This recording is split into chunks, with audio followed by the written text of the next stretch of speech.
మీ పిల్లలు ఈ పాల డబ్బాలు వాడుతున్నారా? అయితే అస్సలు వాడొద్దు. దీనివల్ల చాలా కాంప్లికేషన్స్ ఉంటాయి. ఫస్ట్ పిల్లలు ఫీడింగ్ చేయడం ఆపేస్తారు. ఒకసారి నిప్పుల్ సైజ్ని చూడండి మీరు. సో ఈ నిప్పుల్ సైజ్ ఇంత పెద్దగా ఉంది. మదర్ నిప్పుల్ చాలా చిన్నగా ఉంటుంది.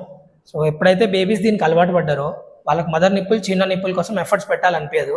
ఇది ఈజీగా వస్తుంది కాబట్టి వాళ్ళు దీనిపైనే ఉంటారు, మదర్ ఫీడ్ చేయరు. ఇది ఫస్ట్ ప్రాబ్లం.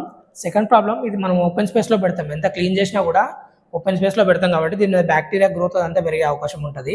అది పిల్లలు నోట్లో పెట్టినప్పుడు వాళ్ళకి మోషన్స్ కానీ రెస్పిరేటరీ ఇన్ఫెక్షన్స్ కానీ ఇట్లాంటివి అయ్యే అవకాశం ఉంటుంది. సెకండ్ ప్రాబ్లం, ఈ పాలు తాగినప్పుడు ఇది చిగురుకు ప్రెస్ అవుతుంది పైన. ఈ పైన చిగురుకు ప్రెస్ అయినప్పుడు ఫ్యూచర్లో వాళ్ళకు డెంటిషన్ అనేది ప్రాబ్లం వస్తుంది, అంటే పళ్ళు సరిగా రావు పిల్లల్లో. నెక్స్ట్ థర్డ్, బయట పెట్టినప్పుడు ఎలుకలు అట్లాంటివి ఉంటాయి, దాన్ని కొరికేస్తాయి, దానివల్ల కూడా ఇష్యూస్ రావచ్చు. సో స్ట్రిక్ట్గా పాల డబ్బాలు అవాయిడ్ చేయండి, కేవలం తల్లిపాలు ప్రిఫర్ చేయండి. ఒకవేళ మదర్ లేదు, మదర్ ఎటన్నా ఆఫీస్కి వెళ్తుందంటే మాత్రం ఈ పాల డబ్బాలు వాడండి. నెక్స్ట్ ఈ పాల డబ్బాలు ఎట్లా క్లీన్ చేయాలి? పిల్లలు ప్రతిసారి పాలు తాగిన తర్వాత ఇది మొత్తం ఓపెన్ చేసేసి సోప్ వాటర్తో వాష్ చేయండి.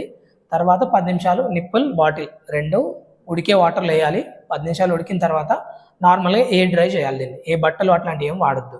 సో ఇట్లా వాడుకోవచ్చు. మరి ప్రిఫరబుల్గా మాత్రం పాల డబ్బాలు అవాయిడ్ చేయండి పిల్లలకి. Thank you.